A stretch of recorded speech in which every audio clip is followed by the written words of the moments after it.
എന്തൊക്കെയാണ് വിശേഷങ്ങൾ? എല്ലാവർക്കും സുഖം തന്നെയെന്ന് വിശ്വസിക്കുന്നു. ഞങ്ങൾ ഇവിടെ സുഖമായിരിക്കുന്നു. അപ്പോൾ ഞാനിന്ന് വന്നിരിക്കുന്നത് വളരെ സ്വാദിഷ്ടമായിട്ടുള്ള ഒരു ഹൽവയുടെ റെസിപ്പി ആയിട്ടാണ്. അപ്പോൾ ഹൽവ എന്ന് പറയുമ്പോൾ നമ്മൾ പലതരത്തിൽ ഉണ്ടാക്കാറുണ്ടല്ലേ. അപ്പോൾ മാമ്പഴക്കാലം ആയതുകൊണ്ട് ഞാൻ വിചാരിച്ചു മാമ്പഴം കൊണ്ടുള്ള ഒരു നല്ല അടിപൊളിയായിട്ടുള്ള ഹൽവ തയ്യാറാക്കാമെന്ന്.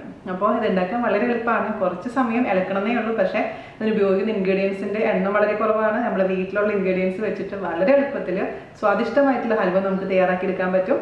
വീഡിയോയിൽ ഞാൻ ഡീറ്റെയിൽ ആയിട്ട് എല്ലാം പറഞ്ഞിട്ടുണ്ട്. ആദ്യം മുതൽ അവസാനം വരെ കണ്ടു കഴിഞ്ഞാൽ മാത്രമാണ് നിങ്ങൾക്ക് ആ പോയിന്റ്സ് ഒക്കെ മിസ് ചെയ്യാതെ കാണാൻ പറ്റുള്ളൂ. എങ്കിൽ മാത്രമാണ് കറക്റ്റായിട്ട് ഉണ്ടാക്കിയെടുക്കാൻ പറ്റുള്ളൂ കേട്ടോ. ഇന്നലെ ഇട്ടുണ്ടായിരുന്ന ബ്രെഡ് പോപ്കോൺ, അതുപോലെ തന്നെ മിനിയാന്നിട്ടുണ്ടായിരുന്ന വാട്ടർമെലിൻ്റെ തൊണ്ട് കൊണ്ടുള്ള ട്യൂട്ടി ഫ്രൂട്ടി എന്നിവയെല്ലാം തയ്യാറാക്കി നോക്കുക. വീഡിയോസ് കാണാൻ നമ്മളിന്ന് സപ്പോർട്ട് ചെയ്യുക. അപ്പോൾ എല്ലാവരും വീഡിയോ കണ്ട് ഇഷ്ടപ്പെട്ടിട്ടുണ്ടെങ്കിൽ വീഡിയോ ഷെയർ ചെയ്യാൻ മറക്കില്ല എന്ന് വിശ്വസിക്കുന്നു. അപ്പോൾ ഒട്ടും താമസിക്കുന്നത് നമുക്ക് എങ്ങനെയാണ് ടേസ്റ്റി ആയിട്ടുള്ള, അതേസമയം ഈസി ആയിട്ടുള്ള മാമ്പഴം വെച്ചിട്ടുള്ള ഹൽവ തയ്യാറാക്കാം എന്ന് നോക്കിയിട്ട് വരാം. ഓക്കെ, അപ്പോൾ നമുക്ക് മാംഗോ ഹൽവ ഉണ്ടാക്കാൻ തുടങ്ങിയാലോ? അതിനുവേണ്ടി ഞാനിവിടെ 5 മാമ്പഴമാണ് എടുത്തിരിക്കുന്നത്. 5 മാമ്പഴത്തിൻ്റെ തൊലിയെല്ലാം കളഞ്ഞ് കട്ട് ചെയ്ത് വെച്ചിട്ടുണ്ട്. ഞാനിപ്പോൾ ഇവിടെ അൽഫോൺസോ മാമ്പഴമാണ് എടുത്തിരിക്കുന്നത്. പക്ഷേ ഏത് മാമ്പഴം വെച്ചും ചെയ്യാം കേട്ടോ. പക്ഷേ ഏറ്റവും ടേസ്റ്റ് ഈ മാമ്പഴം വെച്ച് ചെയ്യുമ്പോഴാണ്. ഇപ്പോൾ ഇവിടെ ലുലുവിൽ മാംഗോ ഫെസ്റ്റിവൽ നടക്കുകയാണ്. അതുകൊണ്ട് നല്ല വില കുറവിന് നമുക്ക് മാങ്ങ കിട്ടിയപ്പോൾ ഒരുപാട് മാങ്ങ വാങ്ങിച്ചിട്ടുണ്ടായിരുന്നു. അപ്പോൾ ഞാൻ കരുതി എന്തായാലും മാംഗോ ഹൽവ ഉണ്ടാക്കി വെച്ച് കഴിഞ്ഞാൽ കുറച്ച് ദിവസം ഇരുന്നോളും. ഫ്രിഡ്ജിലൊക്കെ വെക്കുകയാണെന്നുണ്ടെങ്കിൽ കുറച്ചധികം ദിവസം ഇരുന്നോളും. അതേ ആവശ്യമുള്ള സമയത്തെടുത്ത് കഴിക്കുകയും ചെയ്യാം. എളുപ്പമാണ് ഉണ്ടാക്കാൻ. എല്ലാ ഹൽവ ഉണ്ടാക്കുന്ന പോലെ തന്നെ എളുപ്പമാണ്, അതേസമയം അത്രയും ടേസ്റ്റിയാണ്. അപ്പോൾ നമുക്ക് ഉണ്ടാക്കാൻ തുടങ്ങാം. അപ്പോൾ ഈ മാംഗോ ആദ്യം തന്നെ എന്ത് ചെയ്യണമെന്ന് വെച്ച് കഴിഞ്ഞാൽ ഒരു മിക്സിയിലിട്ട് നന്നായിട്ട് അരച്ചെടുക്കണം. അപ്പോൾ അരയ്ക്കാൻ ബുദ്ധിമുട്ടുണ്ടെന്നുണ്ടെങ്കിൽ കുറച്ച് വെള്ളം ഒഴിച്ചിട്ട് അരച്ചോളൂ, കുഴപ്പമൊന്നുമില്ല. നമ്മൾ എന്തായാലും വരട്ടിയെടുക്കുമ്പോൾ ആ വെള്ളമെല്ലാം പൊക്കോളും. അപ്പോൾ ഞാനിത് നന്നായിട്ട് അരച്ചെടുത്തിട്ട് കൊണ്ടുവരാം. അപ്പോൾ ഞാൻ എത്ര വെള്ളം ഒഴിച്ചു എന്നുള്ള കാര്യം അവസാനം പറയാം കേട്ടോ. അപ്പോൾ ഞാനിവിടെ അരച്ച് കൊണ്ടുവന്നിട്ടുണ്ട്. ഞാൻ മൊത്തത്തിൽ ഇതിൽ ഞാൻ 1 ഗ്ലാസ് വെള്ളം ഒഴിച്ചിട്ടാണ് ഇത് അരച്ച് വെച്ചിരിക്കുന്നത്. 5 മാമ്പഴം. ഓക്കെ, അപ്പോൾ നിങ്ങളുടെ കയ്യിൽ കിട്ടുന്ന നാടൻ മാമ്പഴമൊക്കെ ആണെന്നുണ്ടെങ്കിൽ ചിലപ്പോൾ അതിൽ നല്ലോണം നാരുണ്ടാവും. അപ്പോൾ നാരുള്ള മാമ്പഴമാണെന്നുണ്ടെങ്കിൽ ജസ്റ്റ് ഒരു അരിപ്പയിൽ കൂടെ അരച്ചെടുത്തതിന് ശേഷം മാത്രം ഹൽവ ഉണ്ടാക്കാൻ പാടുള്ളൂ. അല്ലെങ്കിൽ ഹൽവയിൽ നമ്മളിങ്ങനെ കഴിച്ചുകൊണ്ടിരിക്കുന്ന സമയത്ത് ഇങ്ങനെ നാര് ഒരുപാട് ഉണ്ടാകുമ്പോൾ നന്നായിട്ടുണ്ടാവില്ല. അപ്പോൾ ഇതിൽ നാരില്ലാത്ത മാമ്പഴം ആയതുകൊണ്ട് ഞാൻ ഒട്ടും അരച്ചെടുത്തിട്ടില്ല. നന്നായിട്ട് അരച്ചിട്ട് മാത്രമേ ഉള്ളൂ. അപ്പോൾ അതിൻ്റെ ആദ്യത്തെ പ്രോസസ്സ് എന്താണെന്ന് വെച്ച് കഴിഞ്ഞാൽ 3/4 ഗ്ലാസ് അരിപ്പൊടി, അതല്ലെങ്കിൽ കോൺഫ്ലോർ എടുക്കുക. അപ്പോൾ ഞാനിവിടെ അരിപ്പൊടിയാണ് എടുത്തിരിക്കുന്നത്. അതായത് വറുത്തിട്ടുള്ള അരിപ്പൊടി. നമ്മൾ അപ്പത്തിനും പാലപ്പത്തിനും ഇടിയപ്പത്തിനും ഉപയോഗിക്കുന്ന നൈസായിട്ടുള്ള റോസ്റ്റഡ് ആയിട്ടുള്ള അരിപ്പൊടിയാണ് എടുത്തിരിക്കുന്നത്. അതല്ലെങ്കിൽ കോൺഫ്ലോർ 3/4 കപ്പ്. അതിലോട്ട് 3/4 കപ്പ് സാധാരണ വെള്ളം ഒഴിച്ചു കൊടുക്കുക. അതിനുശേഷം കട്ടയില്ലാതെ നന്നായിട്ട് അങ്ങ് മിക്സ് ചെയ്തെടുക്കുക. അപ്പോൾ നന്നായിട്ട് ഇതങ്ങ് മിക്സ് ചെയ്ത് കൊടുക്കുക. അപ്പോൾ കോൺഫ്ലോർ ആണെങ്കിലും അരിപ്പൊടി ആണെങ്കിലും കുഴപ്പമില്ല. ഒരു നാടൻ ടേസ്റ്റ് കിട്ടണമെന്നുണ്ടെങ്കിൽ അരിപ്പൊടിയാണ് ഏറ്റവും നല്ലത്. നമ്മുടെ ഹൽവ ചെയ്തിട്ടില്ലേ, സെയിം പോലെ തന്നെ നിങ്ങൾക്ക് വേണമെന്നുണ്ടെങ്കിൽ തേങ്ങാപ്പാലിലും ഇത് ചെയ്യാം. ഞാനിപ്പോൾ വെള്ളമാണ് എടുത്തിരിക്കുന്നത്. തേങ്ങാപ്പാൽ ചെയ്താലും നന്നായിരിക്കും. അപ്പോൾ ഇത് നമുക്ക് മാറ്റി വയ്ക്കാം. അപ്പോൾ നമുക്കിനി ഹൽവ ഉണ്ടാക്കാൻ തുടങ്ങാം. അതിനുവേണ്ടി അടി കട്ടിയുള്ള കുഴിയുള്ള ഒരു പാത്രം എടുക്കാം. ഞാനിപ്പോൾ ഇവിടെ അടി കട്ടിയുള്ള ഒരു നോൺ സ്റ്റിക്ക് പാത്രമാണ് എടുത്തിരിക്കുന്നത്. അത് മീഡിയം ഫ്ലെയിമിലോട്ട് തീ ഓൺ ചെയ്യാം. അതിലോട്ട് നമുക്ക് നെയ്യ് ഒഴിച്ചു കൊടുക്കാം. നെയ്യ് ഒരു 2-3 ടേബിൾ സ്പൂൺ നെയ്യ് ഒഴിച്ചു കൊടുക്കാം. നെയ്യ് ഒട്ടും തന്നെ താല്പര്യമില്ല എന്നുണ്ടെങ്കിൽ അതിന് പകരമായിട്ട് വെളിച്ചെണ്ണയോ ഏതെങ്കിലും ഇഷ്ടമുള്ള ഓയിലോ ഒഴിച്ചു കൊടുക്കാം. പക്ഷേ ഹൽവയൊക്കെ ഉണ്ടാക്കുമ്പോൾ നമ്മളെപ്പോഴും നെയ്യ് തന്നെയാണ് ഉപയോഗിക്കുന്നത് കേട്ടോ. അപ്പോൾ ഞാൻ 2 ടേബിൾ സ്പൂൺ നെയ്യ് ഒഴിച്ച് കൊടുത്തിട്ടുണ്ട്. അതൊന്ന് മെൽറ്റ് ആവട്ടെ. നെയ്യെല്ലാം ഉരുകിയിട്ടുണ്ട്. അതിലോട്ട് ഇത് ചേർത്ത് കൊടുക്കാം. ഒരു 4 കപ്പ് ഉണ്ടാവട്ടെ ഏകദേശം. ഈ മാംഗോൻ്റെ പ്യൂരി അളന്ന് നോക്കിയിട്ടുണ്ടെങ്കിൽ ഇതിപ്പോൾ ഇച്ചിരി കൂടിയാലും കുറഞ്ഞാലും കുഴപ്പമൊന്നുമില്ല. നെയ്യിൽ നന്നായിട്ട് മിക്സ് ചെയ്ത് കൊടുക്കുക. നമ്മളിതിലിപ്പോൾ ഈ കോൺഫ്ലോറോ അല്ലെങ്കിൽ അരിപ്പൊടിയോ ചേർത്തിട്ടില്ലെങ്കിൽ ഇതൊരു ജാമായിട്ട് മാറും. അപ്പോൾ ജാമും ഹൽവയും തമ്മിൽ ആകെപ്പാട് ഇത്രേ വ്യത്യാസമുള്ളൂ. നമ്മളിതിൽ നെയ്യ് ഒഴിക്കുന്നുണ്ട്. അതുപോലെ തന്നെ അതിന് നന്നായിട്ട് കട്ടിയാക്കാൻ വേണ്ടിയിട്ട് കോൺഫ്ലോറോ അല്ലെങ്കിൽ അരിപ്പൊടി ചേർക്കുന്നുണ്ട്. അപ്പോൾ ഇത് നന്നായിട്ട് ഒരു 5 മിനിറ്റ് ഇതിൽ കിടന്നിട്ട് കുക്കാവട്ടെ. അതിനുശേഷം നമുക്കിതിലോട്ട് പഞ്ചസാര ചേർത്ത് കൊടുക്കണം. മാത്രമല്ല ഈ കുഴിയുള്ള പാത്രം എടുക്കാൻ പ്രത്യേകിച്ച് ശ്രദ്ധിക്കുക. അതല്ലെങ്കിൽ ഇത് തിളച്ചിട്ട് പുറത്തേക്കൊക്കെ വരാനുള്ള ചാൻസ് കൂടുതലാണ്. പിന്നെ മുഖത്തേക്ക് തെറിക്കാനും കയ്യിലേക്ക് തെറിക്കാനൊക്കെ ചാൻസ് കൂടുതലാണ്. അതുകൊണ്ട് ഈ ഹൽവയൊക്കെ ഉണ്ടാകുമ്പോൾ എപ്പോഴും നമ്മൾ ഇറക്കി കൊടുത്തോണ്ടിരിക്കുക. കുഴിയുള്ള പാത്രം ഉപയോഗിക്കാം. അപ്പോൾ ഒരു 5 മിനിറ്റ് നമ്മളിത് കുക്ക് ചെയ്തിട്ടുണ്ട്. ഇനി ഇതിലോട്ട് നമുക്ക് ആവശ്യത്തിനുള്ള പഞ്ചസാര ചേർത്ത് കൊടുക്കാം. പഞ്ചസാരയുടെ അളവ് ഡിപ്പെൻസ്. നിങ്ങൾക്ക് ഓരോരുത്തർക്കും ഇഷ്ടത്തിനനുസരിച്ച് പഞ്ചസാരയുടെ അളവ് തീരുമാനിക്കാം. അപ്പോൾ ഇത് ഹൽവ എന്ന് പറയുമ്പോൾ അത്യാവശ്യം മധുരം വേണം, അല്ലെങ്കിൽ നമുക്ക് ഹൽവ എന്ന് പറയാൻ പറ്റില്ല. അതുകൊണ്ട് ഞാൻ ഇതിലേക്ക് ഇപ്പോൾ 2 ഗ്ലാസ് പഞ്ചസാര ചേർത്ത് കൊടുക്കുകയാണ്. നിങ്ങൾക്ക് വേണമെന്നുണ്ടെങ്കിൽ മധുരം കുറയ്ക്കാം, അല്ലെങ്കിൽ കൂട്ടി ഇട്ടാലും കുഴപ്പമില്ല. അപ്പോൾ അത് നിങ്ങളുടെ ഇഷ്ടത്തിനനുസരിച്ച് മാറ്റം വരുത്തണം കേട്ടോ. മധുരത്തിൻ്റെ അളവ് നന്നായിട്ട് ഉരുക്കിയെടുക്കണം പഞ്ചസാര. ഇനി ഇതിലേക്ക് ഒരു അല്പം ഉപ്പ് ചേർത്ത് കൊടുക്കുക. ഞാൻ എപ്പോഴും പറയാറുണ്ട്, മധുരമുള്ള എന്ത് ഐറ്റം ഉണ്ടാക്കുകയാണെങ്കിലും അത് മധുരത്തിനെ ബാലൻസ് ചെയ്യാൻ വേണ്ടി ഒരു അല്പം ഉപ്പ് ചേർക്കണം എന്നുള്ള കാര്യം. അപ്പോൾ ഉപ്പ് ചേർത്ത് കൊടുത്തിട്ടുണ്ട്. അതും ചേർത്ത് നന്നായി മിക്സ് ചെയ്യാം. ഉരുകിയിട്ടുണ്ട് പഞ്ചസാര എല്ലാം. ഇനി ഇതിലോട്ട് നമുക്ക് എടുത്തു വെച്ചിരിക്കുന്ന കലക്കി വെച്ചിരിക്കുന്ന ആ അരിപ്പൊടി ചേർത്ത് കൊടുക്കാം. അരിപ്പൊടി ചേർക്കുന്നതിനേക്കാളും മുൻപായിട്ട് തന്നെ വീണ്ടും ഒന്ന് നന്നായിട്ട് മിക്സ് ചെയ്തെടുക്കണം. അതിനുശേഷം ഇതിലോട്ട് അങ്ങ് പതുക്കെ ഒഴിച്ചു കൊടുക്കണം കേട്ടോ. അപ്പോൾ ഞാനിവിടെ അരിപ്പൊടി ഒന്നും കൂടെ ഒന്ന് മിക്സ് ചെയ്തെടുക്കുകയാണ്. കാരണം ഇപ്പോൾ ഇച്ചിരി കൂടെ കട്ടയായിട്ടുണ്ട്. അപ്പോൾ കട്ടയെല്ലാം മിക്സ് ചെയ്തതിന് ശേഷം പതുക്കെ ഒഴിച്ചു കൊടുക്കണം. അപ്പോൾ ഇടത്തെ കൈ കൊണ്ട് ഒഴിച്ചു കൊടുക്കുക, വലത്തെ കൈ കൊണ്ട് ഇത് നന്നായിട്ട് ഇളക്കുകയും ചെയ്യുക. കണ്ടിന്യൂസ് ആയി ചെയ്തുകൊണ്ടിരിക്കണം കേട്ടോ.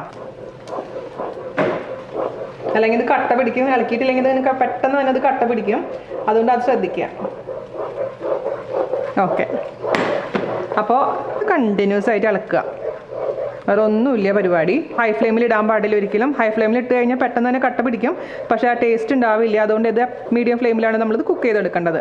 പിന്നെ ഗീയുടെ ആ വാസന കുറച്ചും കൂടെ വേണമെന്നുണ്ടെങ്കിൽ നിങ്ങൾക്ക് കുറച്ചും കൂടെ ഗീ ഇതിലേക്ക് ചേർത്ത് കൊടുക്കാവുന്നതേ ഉള്ളൂ കേട്ടോ. അപ്പോൾ ഇത് നന്നായിട്ട് വറ്റി വരുന്നത് വരെ നമ്മൾ ഇടയ്ക്കിടയ്ക്ക് ഇളക്കി കൊടുത്തോണ്ടേ ഇരിക്കാം. ഇപ്പോൾ ഇവിടുത്തെ ബൾക്കായിട്ടൊക്കെ മാങ്ങ കിട്ടുമ്പോഴാണ് ഇതേപോലെ ഹൽവയൊക്കെ ഉണ്ടാക്കാൻ പറ്റുള്ളൂ. അല്ലാണ്ട് 1-2 മാങ്ങയൊക്കെ വാങ്ങിച്ചു കഴിഞ്ഞാൽ നമുക്ക് കഴിക്കാനേ ഉണ്ടാവുള്ളൂ അല്ലേ. അപ്പോൾ ഞാൻ പറഞ്ഞില്ലേ, ലുലുവിൽ ഇങ്ങനെ മാംഗോ ഫെസ്റ്റിവൽ ആയതുകൊണ്ട് മാത്രമാണ് വളരെ വില കുറഞ്ഞ രീതിയിൽ കിട്ടിയപ്പോഴും ചെയ്തത്. നാളെ വരെ ഉണ്ട് ഫെസ്റ്റിവൽ. അപ്പോൾ ഇതുപോലെ ബൾക്കായിട്ട് മാങ്ങ കിട്ടുമ്പോൾ ഇതേപോലെ ഹൽവ ഉണ്ടാക്കാം, ജാം ഉണ്ടാക്കാം. ഞാൻ ജാമിൻ്റെ വീഡിയോ ഓൾറെഡി ഇട്ടിട്ടുണ്ട്. നാട്ടിൽ പോയിട്ട് ഇതേപോലെ തന്നെ കുറേ മാമ്പഴം കിട്ടിയപ്പോൾ ഞാൻ ജാം ഉണ്ടാക്കി ഇട്ടിട്ടുണ്ടായിരുന്നു വീഡിയോ. കാണാത്തവർ കാണാൻ മറക്കരുത്. നമ്മുടെ ജോലിയെല്ലാം കഴിഞ്ഞ് ഫ്രീ ആയിരിക്കുന്ന സമയത്ത് വേണം ഇതെല്ലാം ചെയ്യാൻ. അല്ലാതെ തിരക്ക് പിടിച്ചത് ചെയ്യാൻ പാടില്ല. അത് ജാം ഉണ്ടാക്കുമ്പോഴും സോസ് ഉണ്ടാക്കുമ്പോഴും ഒക്കെ നിങ്ങൾ ശ്രദ്ധിക്കേണ്ട ഒരു കാര്യമാണ്. പ്രത്യേകിച്ചും കുട്ടികളൊക്കെ അടുത്തുണ്ടെന്നുണ്ടെങ്കിൽ ചെയ്യേണ്ട. അവരൊക്കെ ഉറങ്ങി അല്ലെങ്കിൽ അവരെന്തെങ്കിലും തിരക്കുള്ള കാര്യങ്ങൾ ചെയ്തുകൊണ്ടിരിക്കുന്ന സമയത്ത് നമ്മളിത് ചെയ്താൽ മതിയാവും. അപ്പോൾ ഇത് നമ്മൾ കണ്ടിന്യൂ ചെയ്തുകൊണ്ടേ ഇരിക്കുക കേട്ടോ. ഒരു 15 മിനിറ്റ് കഴിഞ്ഞിട്ടുണ്ട് കേട്ടോ. അത് ഇങ്ങനെ പൊട്ടിത്തെറിക്കാൻ തുടങ്ങിയിട്ടുണ്ട്. അപ്പോൾ ശ്രദ്ധിക്കണേ. ഞാൻ പറഞ്ഞ പോലെ നിങ്ങൾ എപ്പോഴും ശ്രദ്ധിച്ചിട്ട് ഇതുപോലെ ചെയ്തോളൂ കേട്ടോ. അല്ലെങ്കിൽ പിന്നെ അപകടം വരുത്തി വെച്ചിട്ട് പറഞ്ഞിട്ട് കാര്യമില്ല. അപ്പോൾ എപ്പോഴും ശ്രദ്ധിച്ചിട്ട് വേണം ചെയ്യാൻ. കുറച്ച് വലിയ നീളമുള്ള ഒരു തവിയൊക്കെ ഉണ്ടെന്നുണ്ടെങ്കിൽ അതുകൊണ്ട് ഇളക്കിയാൽ മതി. അല്ലെങ്കിൽ കയ്യിൽ ഒരു തുണി ചുറ്റിയാലും മതി. ഇത് കയ്യിലൊക്കെ തെറിക്കാതിരിക്കാൻ വേണ്ടിയിട്ട്. അങ്ങനെ പലരും ചെയ്യാറുണ്ട്. ഞാൻ പിന്നെ അങ്ങനെ ചെയ്തിട്ടില്ല. അപ്പോൾ എന്തായാലും ശ്രദ്ധിച്ചിട്ട് ഇളക്കി കൊടുത്തോണ്ടേ ഇരിക്കുക കേട്ടോ. നമ്മൾ ചേർത്തിരിക്കുന്ന വെള്ളമാണ് ഈ പൊട്ടിത്തെറിക്കുന്നത് കേട്ടോ. അപ്പോൾ മാങ്ങയൊക്കെ ജ്യൂസ് ആക്കുന്ന സമയത്ത് മാക്സിമം വെള്ളം കുറച്ച് അരക്കുകയാണെന്നുണ്ടെങ്കിൽ ഈ പൊട്ടിത്തെറി ഒരു പരിധി വരെ നമുക്ക് ഒഴിവാക്കാൻ പറ്റും. ഉണ്ടാവും, എന്നാലും കൂടുതലുണ്ടാവില്ല. ഒരുപാട് വെള്ളം ഒഴിച്ചിട്ട് നമ്മൾ മാങ്ങ അടിച്ചിട്ടുണ്ടെങ്കിൽ ഒരുപാട് നേരം ഇങ്ങനെ വെള്ളം ഇങ്ങനെ പൊട്ടിത്തെറിച്ചുകൊണ്ടേയിരിക്കും. കാരണം ഇത് ഡ്രൈ ആയിട്ട് തിക്കായിട്ടുള്ള കൺസിസ്റ്റൻസി ആവുന്ന വരെ ആ വെള്ളം പൊട്ടിത്തെറിക്കും. അപ്പോൾ അതൊന്ന് ശ്രദ്ധിക്കും. ഇങ്ങനെ തിക്കായി വരേണ്ടത്. ഇത് പോരാട്ടോ, നമ്മൾ ശരിക്കും വിട്ട് വരണം. ഈ സൈഡിൽ നിന്നൊക്കെ നന്നായി വിട്ട് വരണം. അപ്പോഴാണ് ഹൽവ ആവുള്ളൂ. ഇതിപ്പോൾ ഒരു ജാമാണ്. ഇനി ഇതിലോട്ട് ഞാനിവിടെ കുറച്ച് ഏലക്കായ പഞ്ചസാരയും ചേർത്ത് പൊടിച്ച് വെച്ചിട്ടുണ്ട്. അത് ചേർത്ത് കൊടുക്കാം. അപ്പം അതിൻ്റെ ഫ്ലേവർ അനുസരിച്ച് അതിൻ്റെ അളവ് കൂട്ടുകയോ കുറയ്ക്കുകയോ ചെയ്യാം കേട്ടോ. ഞാനിപ്പോൾ ഒരു ടേബിൾ സ്പൂണോളം ചേർത്ത് കൊടുത്തിട്ടുണ്ട്. ചേർത്ത് കൊടുക്കാൻ പോകുന്നത് നമ്മൾ അണ്ടിപ്പരിപ്പും ബദാമും ഞാൻ റോസ്റ്റ് ചെയ്ത് വെച്ചിട്ടുണ്ടായിരുന്നു. കുറച്ച് നെയ്യിൽ അതും കൂടെ ചേർത്ത് കൊടുക്കാം. അപ്പോൾ ഒരു 10 അണ്ടിപ്പരിപ്പും 10 ബദാമും ഞാൻ ചെറിയ കഷ്ണങ്ങളാക്കി മുറിച്ചിട്ടുണ്ടായിരുന്നു. അത് ചേർത്ത് കൊടുത്തിട്ടുണ്ട്. ഇനി നമുക്കിതിലിട്ടിട്ട് നന്നായിട്ട് അങ്ങ് വരട്ടിയെടുക്കാം. ഞാൻ പറഞ്ഞ പോലെ നിങ്ങൾക്ക് നെയ്യിൻ്റെ വാസന കുറവ് പോലെ തോന്നുകയാണെന്നുണ്ടെങ്കിൽ നെയ്യ് കൂടുതൽ ചേർത്ത് കൊടുക്കാം. അതിന് ഓയിൽ ചേർത്ത് കൊടുത്താലും കുഴപ്പമില്ല. അപ്പോൾ നാടൻ രീതിയിൽ വേണമെന്നുണ്ടെങ്കിൽ വെളിച്ചെണ്ണ ചേർത്ത് കൊടുക്കാം കേട്ടോ. അപ്പോൾ ഞാനിപ്പോൾ ഒരു ടേബിൾ സ്പൂൺ കൂടെ നെയ്യ് ചേർക്കാൻ പോവുകയാണ് ഇതിലോട്ട്. ഇത് വരട്ടി എടുക്കാം. കോൺഫ്ലോർ ആണെങ്കിൽ 3/4 ഗ്ലാസ് മാത്രം മതിയാകും. അപ്പോൾ കോൺഫ്ലോർ ആണെങ്കിൽ പെട്ടെന്ന് തന്നെ റെഡിയാക്കി കിട്ടും. പൊടി ഒഴിച്ച് റെഡിയാക്കാനാണ് കുറച്ചും കൂടെ സമയം കൂടുതൽ വേണ്ടത്. പക്ഷേ നാടൻ ടേസ്റ്റ് കിട്ടണമെന്നുണ്ടെങ്കിൽ അരിപ്പൊടി തന്നെയാണ് നല്ലത്. അപ്പോൾ നിങ്ങളുടെ ഇഷ്ടത്തിനനുസരിച്ച് അരിപ്പൊടിയാണോ അല്ലെങ്കിൽ കോൺഫ്ലോർ ആണോ എന്നുള്ള കാര്യം തീരുമാനിക്കുക. ഞാനിപ്പോൾ ഒരു ഗ്ലാസിൻ്റെ പാത്രം റെഡിയാക്കി വെച്ചിട്ടുണ്ട്. അതിൽ കുറച്ച് നെയ്യ് തടവി വെച്ചിട്ടുണ്ട്. ഓയിലാണെങ്കിലും കുഴപ്പമൊന്നുമില്ല. പെട്ടെന്ന് വിട്ട് കിട്ടാൻ വേണ്ടിയിട്ടാണ് അതിൽ ഞാൻ നെയ്യ് പുരട്ടി വെച്ചിരിക്കുന്നത് കേട്ടോ. സ്റ്റീലിൻ്റെ പാത്രമാണെങ്കിലും എന്തിൻ്റെ ആണെങ്കിലും കുഴപ്പമൊന്നുമില്ല. നമുക്കിതിങ്ങനെ റെഡി ആയതിന് ശേഷം അതിലേക്ക് ഇട്ടിട്ട് ഒന്ന് ലെവൽ ചെയ്ത് കൊടുക്കണം. എന്നിട്ട് തണുത്തതിന് ശേഷം നമുക്ക് മുറിച്ചെടുക്കാം. കൂടുതൽ ഓയിലോ അല്ലെങ്കിൽ കൂടുതൽ നെയ്യോ ചേർക്കുമ്പോൾ പെട്ടെന്ന് തന്നെ വിട്ട് കിട്ടും കേട്ടോ. ഞാൻ പിന്നെ ഒരുപാട് അങ്ങ് ചേർത്തിട്ടില്ല, അതുകൊണ്ട് ഇച്ചിരി സമയം എടുക്കണമെന്ന് മാത്രം. അപ്പോൾ നെയ്യൊക്കെ ഇഷ്ടമുള്ള ആൾക്കാരാണെന്നുണ്ടെങ്കിൽ കൂടുതൽ നെയ്യൊക്കെ ഒഴിച്ചു കൊടുക്കാം. അപ്പോൾ പെട്ടെന്ന് ഈ 45 മിനിറ്റ് എടുക്കില്ല. അപ്പം നിങ്ങൾക്ക് ഇതിലേക്ക് മൈദ വേണമെങ്കിൽ ചേർത്ത് കൊടുക്കാം കേട്ടോ. മൈദ ഈ കോൺഫ്ലോറിന് അരിപ്പൊടിക്കും പകരമായിട്ട് മൈദ ചേർത്ത് കൊടുക്കും. മൈദ ചേർത്ത് കൊടുക്കുമ്പോൾ ശരിക്കും നമ്മുടെ കോഴിക്കോടൻ ഹൽവയുടെയൊക്കെ ഒരു കൺസിസ്റ്റൻസി വരും. പക്ഷേ പിന്നെ മൈദ വേണ്ടല്ലോ എന്ന് വിചാരിച്ചിട്ടാണ് ചേർത്ത് കൊടുക്കാതിരുന്നത്. ഞാനൊരിക്കൽ നമ്മുടെ കോഴിക്കോടൻ ഹൽവ ചെയ്യണമെന്ന് ആഗ്രഹമുണ്ട്. റെസിപ്പിയൊക്കെ നോക്കി വെച്ചിട്ടുണ്ട്. ഞാൻ ട്രൈ ചെയ്തിട്ട് നന്നായി വരികയാണെന്നുണ്ടെങ്കിൽ തീർച്ചയായിട്ടും നിങ്ങളുടെ അടുത്ത് ഷെയർ ചെയ്യാം. അപ്പോൾ 2 മിനിറ്റ് കൂടെ കഴിഞ്ഞ് ഞാൻ മാറ്റുകയാണ് കേട്ടോ. ഇത് കണ്ടില്ലേ, കയ്യിൽ വെച്ചിട്ട് കയ്യിൽ ഒട്ടുന്നില്ല. കറക്റ്റ് പരുവാണ് ഇതിൻ്റെ. നമുക്കിനി ആ ഗീ പുരട്ടി വെച്ചിരിക്കുന്ന പാത്രത്തിലോട്ട് മാറ്റാം. ഓക്കെ, അപ്പോൾ എനിക്ക് കറക്റ്റ് 40 മിനിറ്റാണ് ഇത് റെഡിയാക്കി എടുക്കാൻ എടുത്തിട്ടുണ്ടായിരുന്നത് കേട്ടോ. ഞാൻ ടേസ്റ്റൊക്കെ നോക്കിയിട്ടുണ്ടായിരുന്നു, എല്ലാം പെർഫെക്റ്റ് ആയിരുന്നു. അതുപോലെ തന്നെ ഏലക്കയുടെ വാസന കുറവാന്ന് തോന്നുന്നെങ്കിൽ കുറച്ചും കൂടി ഏലക്ക നമുക്ക് ഇതിലേക്ക് ചേർത്ത് കൊടുക്കാം. പക്ഷേ എനിക്കിപ്പോൾ എല്ലാം പെർഫെക്റ്റ് ആയതുകൊണ്ട് ഇനി ഒന്നും ഞാൻ ചേർക്കുന്നില്ല. നമുക്ക് പതുക്കെ പാത്രത്തിലോട്ട് ഇട്ട് കൊടുക്കാം. പാത്രത്തിലേക്ക് ഇട്ട് കൊടുത്തപ്പോൾ കണ്ടില്ലേ, പാത്രം നോക്കി ക്ലിയർ ആയിരിക്കുന്നത് കണ്ടില്ലേ? ഇതാണ് അതിൻ്റെ കറക്റ്റ് പരുവെന്ന് പറയുന്നത്. ഇനി നമുക്കത് ലെവൽ ചെയ്തെടുക്കാം. അപ്പോൾ ഇത് നമുക്ക് 2 പാത്രത്തിലോട്ടായിട്ട് മാറ്റട്ടെ. ഞാനിപ്പോൾ ഒരു സ്പൂണിൻ്റെ ബാക്കിൽ കുറച്ച് നെയ്യ് തടവിയിട്ടുണ്ട്. എന്നിട്ട് ഇത് നന്നായിട്ടൊന്ന് ലെവൽ ചെയ്തെടുക്കാം. 2 പാത്രത്തിലായിട്ട് നമുക്ക് മാറ്റാം. ഞാൻ പറഞ്ഞ പോലെ സ്റ്റീലിൻ്റെ പാത്രത്തിലോട്ട് മാറ്റാം. നിങ്ങളുടെ അടുത്തുള്ള ഏത് പാത്രമാണ് അതിലോട്ട് വെച്ച് കൊടുത്താൽ മതി. ഇതുപോലെ ഗ്ലാസിൻ്റെ പാത്രം ഉണ്ടാവണമെന്ന് ഒരു നിർബന്ധവും. അപ്പോൾ ഏത് പാത്രമാണെങ്കിലും ആദ്യമേ തന്നെ കുറച്ച് നെയ്യോ ഓയിൽ വെച്ചിട്ടൊന്ന് ആദ്യം തന്നെ ഗ്രീസ് ചെയ്ത് കൊടുക്കാൻ മറക്കരുത്. അപ്പോൾ നന്നായിട്ട് തണുക്കണം. തണുത്തതിന് ശേഷം മാത്രം നമുക്ക് കട്ട് ചെയ്തെടുക്കാൻ പറ്റുള്ളൂ, അല്ലെങ്കിൽ നമുക്ക് കട്ട് ചെയ്തെടുക്കാൻ പറ്റില്ല. ഒരു 2 മണിക്കൂറൊക്കെ നമുക്ക് മാറ്റി വെക്കേണ്ടി വരും. ഓക്കെ, അപ്പോൾ ഇനി നമുക്ക് തണുത്തതിന് ശേഷം കട്ട് ചെയ്യാം. അപ്പോൾ നമ്മുടെ മാമ്പഴം ഞാനിത് തണുക്കാൻ വേണ്ടി വെച്ചിട്ട് 2 മണിക്കൂർ മേലെ ആയിട്ടുണ്ട് കേട്ടോ. തൊട്ട് നോക്കുമ്പോൾ ചൂടൊക്കെ പോയിട്ടുണ്ട്. അപ്പോൾ നമുക്കൊരു കത്തി എടുക്കാം. ഈ സൈഡെല്ലാം ഒന്ന് വിടിയിച്ചു കൊടുക്കാം, അല്ലെങ്കിൽ വിട്ടിരിക്കുന്നുണ്ട്. നിങ്ങൾക്ക് വേണമെങ്കിൽ പാത്രത്തിലൊന്ന് വെച്ചിട്ട് കട്ട് ചെയ്തെടുക്കാം, അതല്ലെങ്കിൽ വേറൊരു പാത്രത്തിലോട്ട് ജസ്റ്റ് ഒന്ന് കമത്തിയതിന് ശേഷം കട്ട് ചെയ്തെടുക്കാം. എങ്ങനെയാണ് നിങ്ങൾക്ക് സൗകര്യം അതുപോലെ ചെയ്തോളൂ കേട്ടോ. 2 മിനിറ്റ് ഇങ്ങനെ വെക്കുമ്പോൾ ആ മോളിൽ നിന്ന് താഴോട്ടങ്ങ് വീണോളും. അടിപൊളി. ഇനി നമുക്ക് ആവശ്യമുള്ള ഷേപ്പിൽ ഇതങ്ങ് കട്ട് ചെയ്ത് എടുക്കാം. അപ്പോൾ ഞാനിവിടെ ഇത് കട്ട് ചെയ്തതിന് ശേഷം ഫോട്ടോയിൽ എടുത്തിട്ട് കൊണ്ടുവരാം കേട്ടോ. അപ്പോൾ അത് ഞാൻ ഫോട്ടോയിൽ എടുത്ത് കൊണ്ടുവന്നിട്ടുണ്ട് കേട്ടോ. അപ്പോൾ നിങ്ങൾക്ക് വേണ്ടി ഒന്ന് ടേസ്റ്റ് ചെയ്യാം. പിന്നെ ഈ ഒരു ഹൽവ ഉണ്ടാക്കുമ്പോൾ ശ്രദ്ധിക്കേണ്ട വേറെ ഒരു കാര്യം എന്താണെന്ന് വെച്ചാൽ, എനിക്ക് പറ്റിയൊരു അബദ്ധമാണ് കേട്ടോ.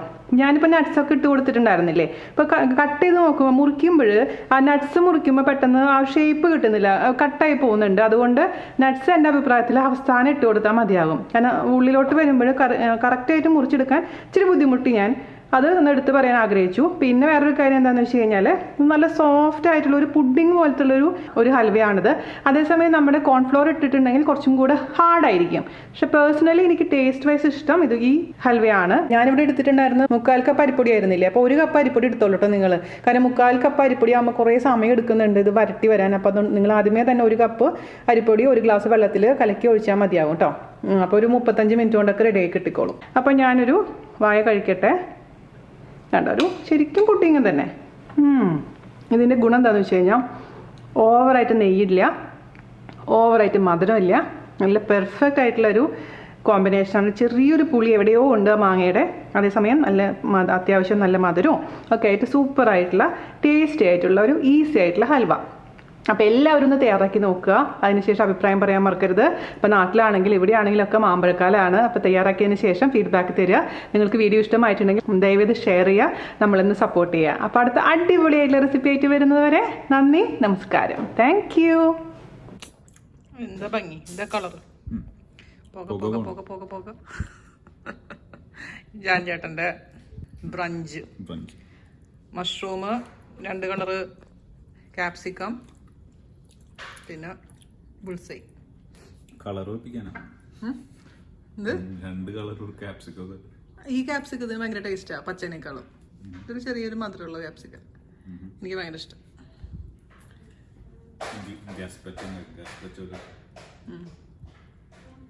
ചെയ്യാം, വീക്കെൻഡ് ആവട്ടെ നമ്മുടെ പരീക്ഷണങ്ങൾ.